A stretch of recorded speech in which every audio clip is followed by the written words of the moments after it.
j'ai incendié la robe de mariée de ma sœur le jour même de mon propre mariage, devant 200 invités médusés, un briquet Zippo en main comme une arme de destruction massive. Ce n'était pas un accident, c'était ma déclaration de guerre, un feu purificateur contre des années de sacrifices enterrés vivants sous le tapis familial. Et quand les flammes ont léché le taffetas blanc, illuminant les visages horrifiés de mes parents, j'ai murmuré, maintenant, vous payez pour tout. Paris, cette ville des amours éternels et des trahisons feutrées, m'a vu naître en 1985, dans un appartement haussmannien du 7e arrondissement où l'odeur de croissant frais masquait à peine la pourriture des non-dits. Mes parents, Henri et Claire Duval, étaient l'incarnation du couple bourgeois français, lui, un notaire aux tempes grisonnantes et aux costumes impeccables, elle, une galeriste aux lèvres carmin et aux ambitions voraces. Ils avaient bâti leur empire sur l'apparence des dîners mondains, des vacances en Provence, des donations aux associations caritatives pour polir leur image. Mais derrière les façades dorées, c'était un théâtre de marionnettes où j'étais la grande sœur invisible, l'aînée sacrificielle, celle qui portait le poids pour que la petite dernière, Élise, brille comme un diamant taillé. Élise est née quand j'avais 5 ans, un événement célébré comme l'avènement d'une déesse. Regarde, Camille, ta petite sœur est parfaite, me disait ma mère en la berçant, pendant que je ramassais les jouets éparpillés par terre, les mains tremblantes de jalousie refoulée. Parfaite, oui, blonde aux boucles angéliques, yeux verts hérités de notre grand-mère normande, un sourire qui désarmait les cœurs. Moi, avec mes cheveux châtains ternes et mon nez aquilin, j'étais la pratique, la fille qui aidait aux devoirs, qui rangeait la maison, qui excellait à l'école pour faire honneur à la famille. À 10 ans, je comprenais déjà que l'amour parental n'était pas une source inépuisable, mais un budget alloué, 80% pour Élise, 20% pour moi, avec des intérêts composés sur les dettes émotionnelles. Adolescente, je me suis rebellée en silence. À 16 ans, j'ai volé un rouge à lèvres de chez Sephora au pas pour le porter, mais pour le jeter dans la Seine, un rituel païen contre l'injustice. Mes parents n'ont rien vu, ils étaient trop occupés à financer les cours de piano d'Élise, ses voyages à New York pour développer son talent artistique. Moi, j'étudiais le droit à la Sorbonne, bourse d'État en poche, parce que les Duval ne m'en dit pas. Chaque soir, dans ma chambre aux murs tapissés de livres jaunis, je rêvais de vengeance, pas des coups bas, mais une lame chirurgicale, logique, impitoyable. J'imaginais les exposer, les dépouiller de leur armure sociale, les laisser nus face à leurs propres mensonges. C'est à 25 ans que j'ai rencontré Laurent. Il était architecte, avec des mains calleuses qui sentaient le plâtre frais et un rire qui faisait fondre la glace de mon cœur endurci. Nous nous sommes aimés dans les cafés enfumés de Saint-Germain, sous la pluie fine qui lave les péchés parisiens. Camille, tu es une force de la nature, me disait-il, ignorant les tempêtes qui rageaient en moi. Quand je lui ai parlé de ma famille, il a froncé les sourcils, il te traite comme une employée, pas comme une fille. Ces mots ont allumé une étincelle, mais je l'ai étouffé. Pas encore. Pas avant le grand jour. Le cauchemar a commencé 6 mois avant la date fatidique. J'avais tout planifié, un mariage intime à la mairie du 6e, suivi d'un dîner dans un bistrot caché de Montmartre, pas plus de 50 invités. Budget modeste, 15 000 €, économisé sou par sou de mon salaire d'avocate junior. Laurent et moi, nous nous voyons déjà dans notre petit appartement du Marais, libre enfin. Mais ma mère a appelé un mardi soir, voix mielleuse comme du miel empoisonné, « Ma chérie, quelle bonne nouvelle. Ton mariage. Et pile pour l'anniversaire d'Élise. 30 ans, c'est un cap, on ne peut pas séparer ça. Ce serait ingrat. Ingrat. Le mot a claqué comme une gifle. Élise, qui venait de rompre avec son 3e fiancé en date, une starlette déchue des planches du théâtre de la ville. Elle a besoin de lumière, Camille. Toi, tu es solide.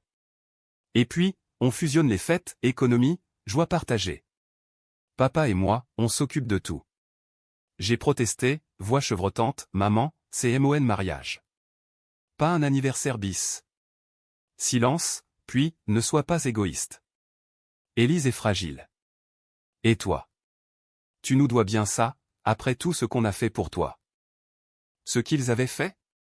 Payer mes études? Non, j'avais travaillé comme serveuse pour ça. Me loger? J'avais dormi sur un canapé-lit jusqu'à mes 22 ans. Mais la culpabilité, cette vieille amie toxique, m'a ligoté. J'ai cédé, comme toujours. Laurent était furieux, c'est ton jour, pas le leur. Mais je l'ai calmé avec des promesses, ça passera vite. Et après, on s'en va loin. La fusion s'est muée en monstre. Ce qui devait être un dîner cosy est devenu un gala extravagant, salle des fêtes de l'hôtel de ville du 8e, traiteur étoilé, orchestre de chambre, 250 invités triés sur le volet aux collègues de mon père, mécènes de ma mère, amis d'Élise triés pour leur photogénie Instagram. Le thème ? Amour et renaissance, un clin d'œil à l'anniversaire d'Élise, bien sûr. Ma robe ? Éclipsée par celle d'Élise, une création Dior commandée en urgence pour matcher avec la mienne. Budget total, 78 000 €, selon le devis final que ma mère m'a envoyé par mail, avec un smiley, ton cadeau pour nous tous. J'ai lu ce mail dans le métro, les larmes brouillant les lignes. 78 000 €. Dont 63 000 à ma charge, parce que c'est ton événement principal. Laurent a explosé, il te raquette ? Refuse. Mais refuser signifiait la rupture, le scandale familial, l'ostracisme social. J'ai payé, vidant mes économies, hypothéquant mon avenir pour un mirage de famille unie. Les nuits suivantes, je ne dormais plus. Je marchais le long de la Seine, imaginant les eaux sombres engloutir mes parents, leurs cris étouffés par les vaguelettes. La vengeance germait, un poison lent dans mes veines, pas la violence brute, mais la dissection méthodique de leur faiblesse. Les préparations étaient un supplice exquis. Ma mère organisait tout, le menu avec un plat signature pour Élise, foie gras au cognac, bien sûr, végan pour personne, les discours où je devrais remercier cette famille si généreuse. Élise, elle, paradait, Camille, c'est génial, non. Mon anniv en blanc, comme une seconde mariée. Elle riait, innocente ou sadique, je ne sais plus.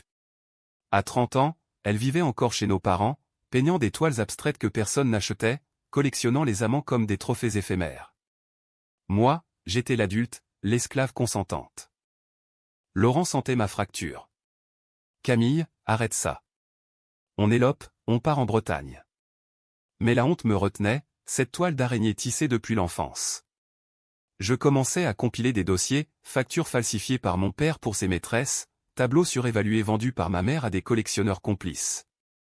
Rien de concret, encore, mais des indices, des fissures dans leur façade. Chaque appel de ma mère chérie, as-tu pensé à ton cadeau pour Élise ? Une montre Cartier, peut-être ? Attisait le feu. Je souriais au téléphone, mais intérieurement, je gravais leurs noms sur une liste, à détruire, un par un. 2 semaines avant, la robe est arrivée. La mienne, simple, ivoire, fluide comme une caresse. Celle d'Élise, un chef-d'œuvre de dentelle, paillettes et traîne interminables, pour qu'elle se sente reine le jour de ton règne, dixit maman. J'ai essayé la mienne seule, dans l'atelier de la couturière, et pour la première fois, j'ai pleuré de rage pure. Comment avait-il osé ?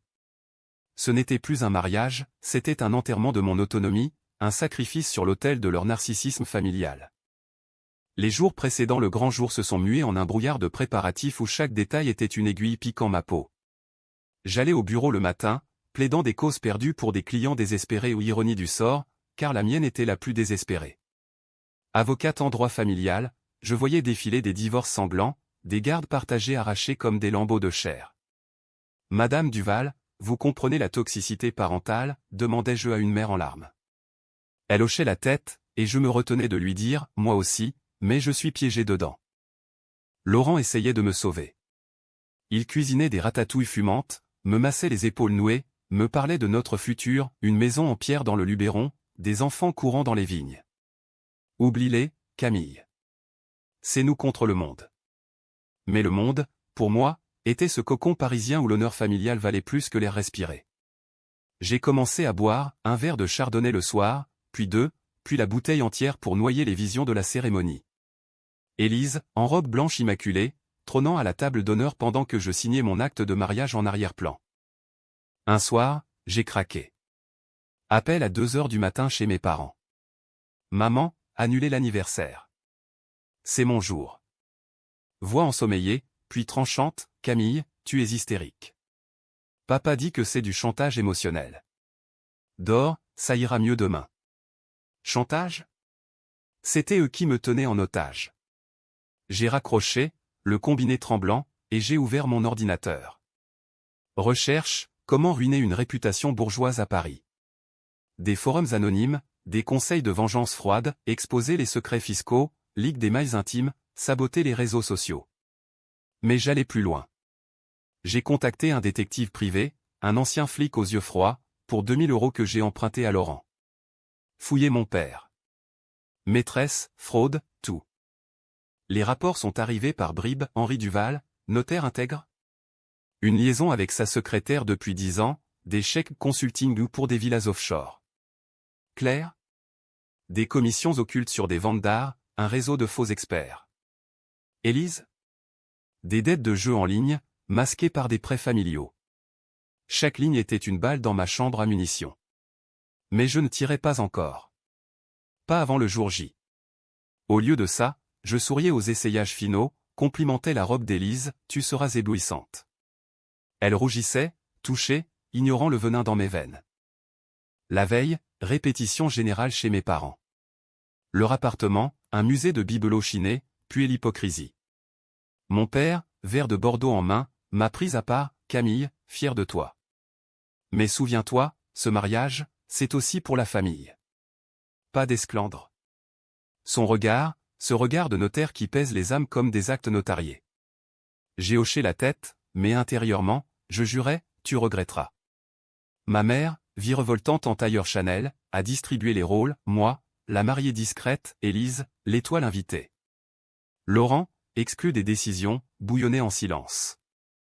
Cette nuit-là, seul dans notre lit, j'ai tracé le plan.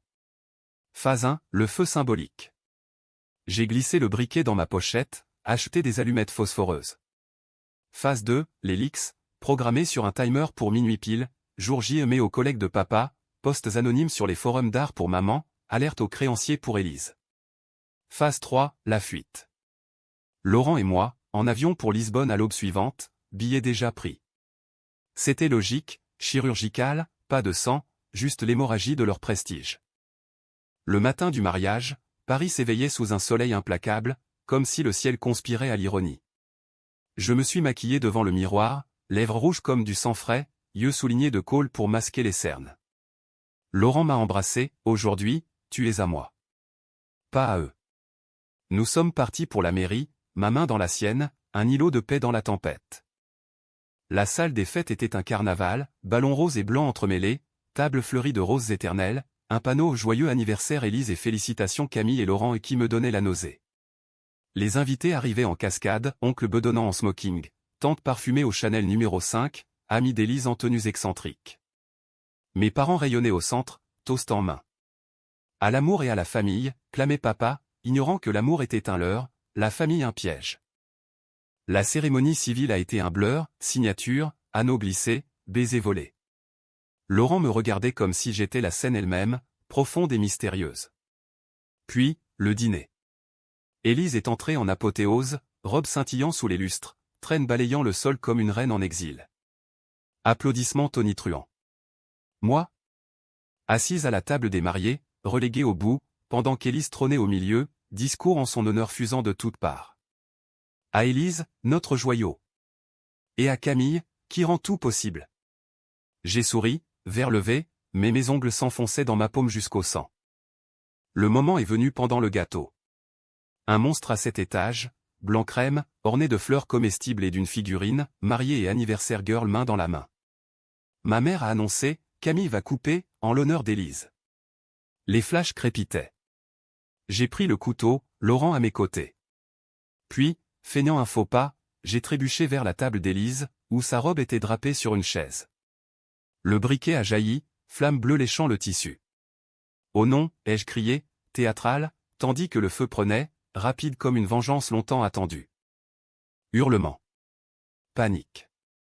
Élise hurlant, ma robe. Camille, qu'as-tu fait? Ma mère, livide, espèce d'ingrate. Papa appelant les pompiers. Les invités fuyant, téléphone sorti pour immortaliser le chaos. Laurent, stupéfait mais complice, m'a tiré en arrière, c'est fait. Allons-nous-en. J'ai ri, un rire hystérique, libérateur, tandis que les flammes dansaient, consumant non pas juste du tissu, mais des années de soumission. Le chaos s'est propagé comme une traînée de poudre dans la salle des fêtes, les flammes de la robe d'Élise léchant l'air chargé de parfums capiteux et de murmures scandalisés. Les sirènes des pompiers ont hurlé au loin, un chœur infernal qui noyait les cris de ma sœur, ma vie est ruinée. Camille, tu es folle. Folle? Non, lucide enfin, et éveillé d'un coma émotionnel de 30 ans. J'ai reculé, le briquet encore chaud dans ma paume moite, observant le ballet grotesque, serveurs armés d'extincteurs, invités piétinant leurs escarpins pour s'échapper, ma mère s'effondrant en sanglots théâtraux sur l'épaule de papa, qui aboyait des ordres comme dans un tribunal. Laurent m'a serré contre lui, son souffle chaud contre mon oreille, c'était extrême. Mais je t'aime pour ça. Extrême? C'était proportionnel, une équation parfaite, 63 000 € de dette contre un bûcher symbolique. Les pompiers ont débarqué, hache en main, éteignant le feu en un jet d'eau glacée qui a trempé la moquette et les rêves de ma famille. Élise, enveloppée dans une nappe de table, pleurait comme une madeleine, son maquillage coulant en traînées noires. Pourquoi moi? C'est ton mariage, pas une malédiction. Pourquoi elle? Parce qu'elle était le trophée innocent, le bouclier derrière lequel mes parents se cachaient. Désolé, Élise, ai-je murmuré, mais mes yeux disaient l'inverse, savourant chaque larme comme un nectar amer. Les invités, ces vautours sociaux, filmaient tout. Demain, ce serait viral sur les groupes WhatsApp du 16e arrondissement, le scandale Duval, marié pyromane. Ma mère s'est ruée sur moi, ongles vernis plantés dans mon bras, tu nous as humiliés. 78 000 € partis en fumée, et toi, tu ris? Tu rembourseras chaque centime, ou je te renie. Renier? La menace suprême dans notre lignée, pire qu'un procès. J'ai arraché son étreinte, la peau rougie, reniez-moi donc, Claire. J'ai payé assez cher votre théâtre. Papa, visage cramoisi sous sa cravate de soie, attonné, dehors. Tu n'es plus une Duval. Parfait. C'était le signal.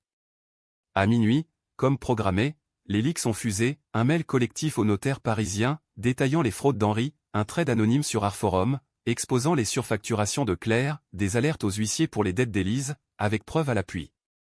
J'avais tout orchestré depuis des semaines, VPN masqué, adresse jetable. La vengeance n'était pas un coup de sang, c'était une symphonie, et le premier mouvement venait de jouer. Nous avons fui dans la nuit parisienne, Laurent et moi, sa veste sur mes épaules, courant vers la station de taxi la plus proche. Les rues du 8e, bordées de haies taillées et de porches cossus, semblaient nous juger, regardez-les, les mariés maudits. Dans le taxi vers l'aéroport d'Orly, j'ai ri à nouveau, un rire qui secouait mon corps comme une fièvre. Laurent me caressait les cheveux, où va-t-on maintenant? Lisbonne. Puis nulle part. Partout. J'ai sorti mon téléphone, effaçant les contacts familiaux d'un geste, adieu, maman, au revoir, papa, sorry not sorry, Élise. Mais la fuite physique n'efface pas les chaînes mentales. Dans l'avion, bercé par le ronron des moteurs, les doutes ont assailli, et si j'avais tout perdu? Laurent, mon job, mon identité parisienne? Non. J'avais gagné la liberté, ce luxe que les Duval n'achètent pas avec de l'argent sale. À Lisbonne, sous le soleil atlantique, nous avons loué un appartement aux azuléjos bleus, marché main dans la main sur les pavés irréguliers de l'Alfama. Les premiers jours étaient un miel, sexe vorace pour exorciser la rage, vino verdé pour anesthésier les souvenirs, promenade où Laurent me redécouvrait, tu es belle quand tu es libre, Camille. Pourtant, la nuit, les fantômes revenaient. Rêve où ma mère me pourchassait avec un chéquier enflammé, papa lisait mes crimes à voix haute comme un testament. J'ai commencé à googler, malgré mes promesses, scandale Duval Paris. Les articles pleuvaient, le Figaro titrait d'incendie au mariage d'une famille en vue, querelle fraternelle, libé plus cru, pyromanie conjugale au cri du cœur. Les leaks avaient pris, papa suspendu de ses fonctions, maman fuyant les journalistes devant sa galerie, Élise internée pour stress post-traumatique, ses dettes exposées comme une lessive sale. Schadenfreude, ce mot allemand si précis, joie maligne du malheur d'autrui. Je la savourais en sirotant un café au lait sur un balcon face à la mer, mais elle avait un arrière-goût de cendre. Était-ce assez? 63 000 € remboursés en humiliation publique, oui. Mais le vide en moi persistait, ce gouffre où l'amour filial aurait dû couler. Laurent le sentait, appelle-les, Camille. Pas pour pardonner, pour clore. Non. Clore, c'était leur accorder le pouvoir. Au lieu de ça, j'ai entamé une thérapie en ligne, avec une psychologue portugaise aux yeux perçants, votre acte était cathartique, mais la guérison commence par l'autocompassion. De retour à Paris, un mois plus tard job retrouvé, appartement intact, les Duval étaient des ombres. Papa, radié de l'ordre des notaires, vendait des assurances dans un bureau exigu du 13e. Maman, galerie fermée, broyait du noir dans un studio de Belleville, peignant des toiles rageuses qu'elle ne vendait pas Élise. En cure de désintox à Deauville, son téléphone bloqué. Ils m'ont écrit, une lettre commune, papier tremblant, Camille, nous avons péché par orgueil. Pardonne-nous. Reviens. J'ai brûlé la lettre dans l'évier, flamme bleue rappelant la robe, et j'ai répondu par avocat, les 63 000 ? Oubliez. Considérez ça comme mon héritage. Les mois suivants ont été une reconstruction fragile, comme rebâtir un pont sur un fleuve en crue. Paris, ma ville amante infidèle, m'accueillait avec ses indifférences coutumières, le métro bondé qui avale les secrets, les boulangeries où l'on oublie les scandales autour d'un pain au chocolat. Au bureau, mes collègues chuchotaient encore la pyromane est de retour, mais je marchais la tête haute, tailleur impeccable, plaidoiries acérées comme des scalpels. J'avais gagné en crédibilité perverse, cliente en divorce familial. Appelée Duval, elle sait ce que c'est que la trahison viscérale.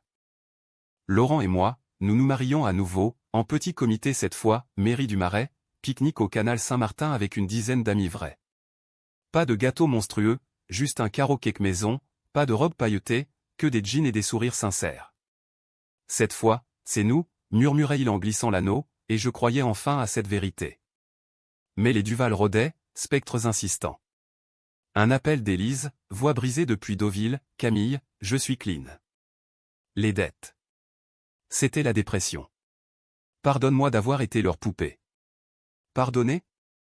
Elle n'avait pas allumé le feu, elle en était la victime collatérale. J'ai écouté, hoché la tête à l'écran, recommence à zéro, Élise. Sans eux. C'était le début de ma propre rédemption, non pas les absoudre, mais les disséquer pour me libérer. J'ai écrit un journal, page noircie d'encre bleue, relatant chaque humiliation, le Noël où Élise avait eu la bicyclette rose pendant que je réparais mon vieux vélo, l'anniversaire des 16 ans où maman avait oublié le mien pour un shooting photo d'Élise. Chaque entrée était une purge, un scalpel taillant la tumeur. La psy portugaise, maintenant consultée en visio depuis Paris, acquiesçait, la vengeance était votre cri. Maintenant, cultivez le silence intérieur. Mais le silence était rompu par des échos. Papa m'a contacté via un notaire intermédiaire, j'ai perdu mon cabinet. Claire est dépressive. Aide-nous, pour l'héritage moral. Moral ? J'ai ri, un rire sec comme un croquant au sel. L'héritage Duval, c'était la culpabilité intergénérationnelle, transmise comme un virus dormant. J'ai refusé, poliment, vendez votre fierté, comme vous avez vendu la mienne. Maman, plus subtile, a envoyé une toile, un portrait abstrait de flammes et de silhouettes enlacées, dédicacé à ma fille, le feu qui nous unit. Je l'ai accroché dans les toilettes, un rappel ironique. Élise est sortie de cure, transformée, cheveux courts, tatouage discret sur l'épaule libre. Elle m'a invité à un café place des Vosges, sous les arcades Renaissance. Je sais maintenant, Camille. J'étais leur extension, pas une personne. Ses yeux verts si semblables aux miens sous la surface, brillaient de larmes vraies. Pour la première fois, j'ai vu ma sœur, pas la rivale. Nous avons parlé des heures, des pères absents émotionnellement, des mères vampires d'attention. On recommence, a-t-elle proposé. J'ai hésité, puis serré sa main, oui. Sans facture. Cette réconciliation fragile a fissuré mon armure. Était-ce de la pitié ? Ou la reconnaissance que la vengeance, si douce au début, laisse un vide en forme de famille brisée. Laurent le pressentait, ne te perds pas en elle, Camille. Il avait raison, j'ai fixé des limites, dîner mensuel, pas d'argent, pas de drame. Avec Élise, ça marchait, elle peignait maintenant des séries sur la résilience, exposées dans une galerie underground de Pigalle. Moi, j'aidais, conseillant sur les contrats, gratuites cette fois. Mais les parents ? Un mur. Jusqu'à l'accident. Papa, au volant d'une vieille 205 rouillée au symbole de sa chute, a percuté un camion sur la périphérique. Coma, hôpital Saint-Louis. Maman, effondrée, m'appelle à 4 heures du matin, viens. Il demande après toi. Je suis allé, robe de chambre sur pyjama, Laurent dormant à la maison. La chambre stérile puait l'antiseptique et le regret. Papa, tubulures enchevêtrées, a ouvert un œil, Camille. J'ai été un lâche. Les mots, rauques, ont transpercé. J'ai pris sa main, veine bleue saillante, oui. Mais les lâches apprennent. Il s'en est sorti, boiteux mais vivant, forcé à la retraite définitive. Maman, dans le couloir, m'a serré, merci d'être venue. J'ai compris. Ton feu. Comprendre? Trop tard pour les excuses faciles. Mais pour la première fois, j'ai vu leurs fissures, pas des monstres, juste des humains ratatinés par leur propre peur de l'échec, de la médiocrité, projetée sur nous. La psy l'appelait transmission transgénérationnelle, moi, un cycle à briser. 1 an après l'incendie, la vie s'était réarrangée en mosaïque imparfaite, éclat de verre brisé poli par le temps, formant un tableau nouveau, moins éclatant mais plus authentique. Mon cabinet d'avocature prospérait l'ironie, les clientes affluaient, attirées par l'avocate qui a brûlé les ponts familiaux, et Laurent signait son premier gros projet, rénovation d'un hôtel-boutique à Montparnasse. Nous attendions un enfant, une petite fille dont le prénom oscillait entre Liberté et Aurora, symbole d'un aube sans chaîne. Les Duval, eux, naviguaient dans les bas-fonds de leur chute. Papa, en fauteuil roulant pour les jours pluvieux, écrivait ses mémoires, Confession d'un notaire déchu, un manuscrit rageur que j'ai relu en secret, annotant les mensonges d'une Croix-Rouge. Maman avait ouvert un atelier d'art-thérapie à Belleville, aidant des femmes immigrées à peindre leur trauma rédemption tardive, ou simple survie. Élise, ma co-conspiratrice inattendue, partageait un loft à Bastille avec un sculpteur barbu, ses expositions cartonnaient, et elle me dédiait toujours une toile, flamme stylisée en phénix renaissant.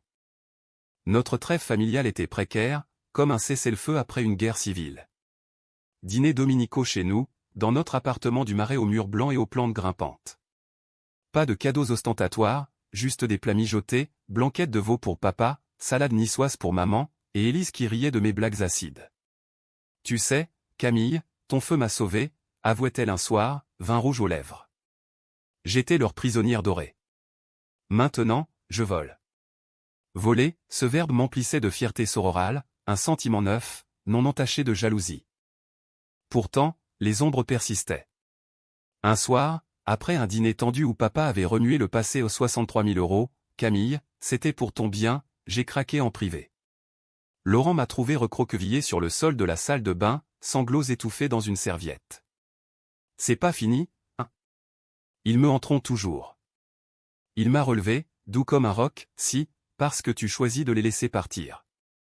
La vengeance était le début, le pardon, la fin. Pardon? Le mot me râpait la gorge comme du papier de verre. Pas pour eux, mais pour moi, pardonner ma propre rage, qui m'avait rendu aigri, presque monstrueuse. La psy, toujours fidèle, m'a guidé, visualisé une boîte. Mettez-y leur dette émotionnelle, financière. Fermez-la. Jetez-la dans la Seine. J'ai fait mieux, une thérapie de groupe pour enfants d'adultes toxiques, dans un centre communautaire du 20e. Là, autour d'un cercle de chaises pliantes, j'ai parlé, j'ai brûlé une robe pour brûler mes chaînes. Et ça a marché. À moitié. Les autres hochaient, partageant leurs propres incendies intérieurs, mère boulimique d'approbation, père fantôme. Pour la première fois, je n'étais pas seul, j'étais légitime. L'accouchement a été le pivot. Aurora est née un matin de printemps, cri perçant dans la maternité de Port-Royal, ses poings minuscules brandis comme des drapeaux de révolte. Mes parents sont venus, gauche avec leurs brassées de rose ou ironie, les fleurs du feu. Papa, larmes aux yeux, ma petite fille. Je serai meilleure. Maman, caressant le bébé, elle a tes yeux, Camille. Fort.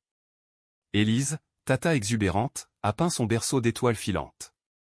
Ce jour-là, dans la chambre baignée de lumière filtrée par les voilages, j'ai senti le cycle se briser, pas d'héritage maudit, mais un legs de résilience. Pourtant, la vraie épreuve vint plus tard. Un procès, papa, poursuivi pour fraude mineure, risquait la prison. Maman m'implora, défends-le, Camille. Pour la famille. Le dilemme m'a déchiré, venger ou guérir? J'ai accepté, mais à mes conditions, plaidoirie impitoyable sur ses faiblesses, plaidant la clémence pour un homme brisé par son orgueil. Acquitté avec sursis, il m'a remercié d'un regard, tu m'as sauvé, comme je ne l'ai pas fait pour toi. C'était assez. Pas d'amour retrouvé, mais une paix armée. Aujourd'hui, à 39 ans, je regarde Aurora jouer dans le jardin du Luxembourg, ses boucles châtaines dansant au vent. Laurent dessine à ses côtés, Élise expose à New York, et les Duval? Des invités occasionnels, pas des geôliers. Les 63 000 €? Oubliés, convertis en leçons, l'argent achète l'apparence, pas l'âme. Ma vengeance n'était pas destruction, mais renaissance. Et dans ce Paris éternel, sous un ciel clair, je marche libre, enfin. Épilogue, 5 ans après les flammes, la famille Duval n'est plus un nœud gordien, mais un arbre aux branches tordues, solide malgré les tempêtes. Aurora, à 4 ans, demande des histoires, raconte-moi le feu, maman. Je ris, édulcorant, c'était une étincelle d'amour qui a tout changé. Elle ne saura pas la vérité brute au pas encore, mais apprendra la force, dire non, brûler les chaînes, renaître des cendres.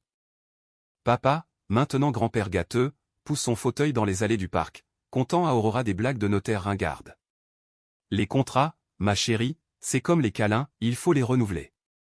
Maman expose ses toiles thérapeutiques dans une petite galerie associative, et parfois, nos regards se croisent sans venin, deux femmes qui ont appris à lâcher prise. Élise, globe-trotteuse artiste, envoie des cartes postales de Bali ou Berlin, avec des esquisses de phénix, pour ma sœur, la vraie reine. Laurent et moi, nous construisons une maison en Normandie, week-end à ramasser des coquillages, soir à philosopher sur du vin californien ironie, un import américain pour défier les traditions. Le cabinet? J'ai monté mon propre, spécialisé en droit des victimes familiales, Duval et associés libérez-vous. Les clients affluent, et dans leurs yeux, je vois mon reflet d'hier, piégé, prêt à l'incendie. La vengeance? Un chapitre clos, mais ces leçons pulsent en moi comme un cœur second. Elle m'a appris que la famille n'est pas sang, mais choix, que la douleur, canalisée, forge l'acier. Les 63 000 €? Un investissement rentable, en dignité, en amour vrai. Et si un jour Aurora demande plus, je lui dirai, le feu n'était pas haine, ma puce. C'était lumière. Paris, immuable, continue son ballet, tour Eiffel scintillant, scène murmurante, cœur brisé et recollé. Moi, Camille Duval, ex-pyromane, avocate des âmes en feu, je danse au milieu, libre, entière.